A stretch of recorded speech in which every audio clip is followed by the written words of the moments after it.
Barishal, they are very smart, আলহামদুলিল্লাহ। বিশেষ দুটি কারণে বরিশাল বিভাগের প্রতি আমার আলাদা একটা ভালো লাগা। এর কারণ এই অঞ্চলে আলেম ওলামা বেশি, ঠিক কিনা বলেন? আজকের এই প্রোগ্রামে অনেক কওমি মাদ্রাসার মুহতামিম সাহেবরা এসেছেন, আমি শুনেছি। আলিয়া মাদ্রাসার প্রিন্সিপাল হুজুররা এসেছেন, খতিব সাহেবরা এসেছেন, ইমাম সাহেবরা এসেছেন, মুয়াজ্জিন সাহেবরা এসেছেন।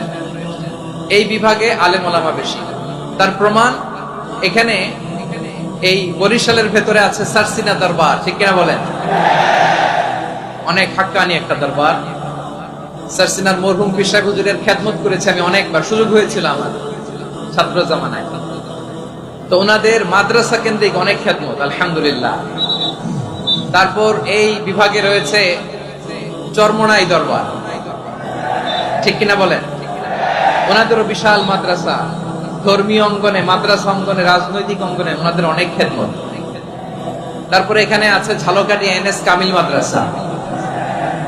আমরা কায়েদ সাহেব হুজুরের কথা শুনেছি, আল ইত্তেহাদ মা আল ইখতিলাফ, মতবিরোধের সাথে ঐক্য, অসাধারণ কথা। তো এই সমস্ত বড় বড় আল্লাহওয়ালাদের আগমন এই ভূখণ্ডে হওয়ার কারণে এখানে ধর্মীয় বিশৃঙ্খলা, মারামারি কম, আছে ঐক্য, ঠিক কিনা বলেন? বরিশাল বিভাগের প্রতি আমার বিশেষ ভালোবাসার এটা একটা কারণ।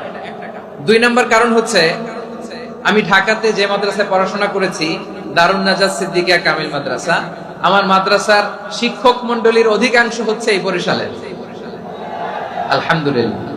আমাদের শ্রদ্ধেয় প্রিন্সিপাল হুজুর আখম আবু বকর সিদ্দিক হাফিজাহুল্লাহ ওয়া রাআহ, উনি এলাকা সহ পুরো দারুন নাজাত মাদ্রাসার অধিকাংশ আসাতাজা ইকরাম এই ভূখণ্ডের, এই অঞ্চলের হওয়ার কারণে ছোটবেলা থেকেই বরিশালের প্রতি আমার একটি ভালোবাসা। তো আমি অন্তরের অন্তঃস্থল থেকে আবারও শুভেচ্ছা জানাতে চাই।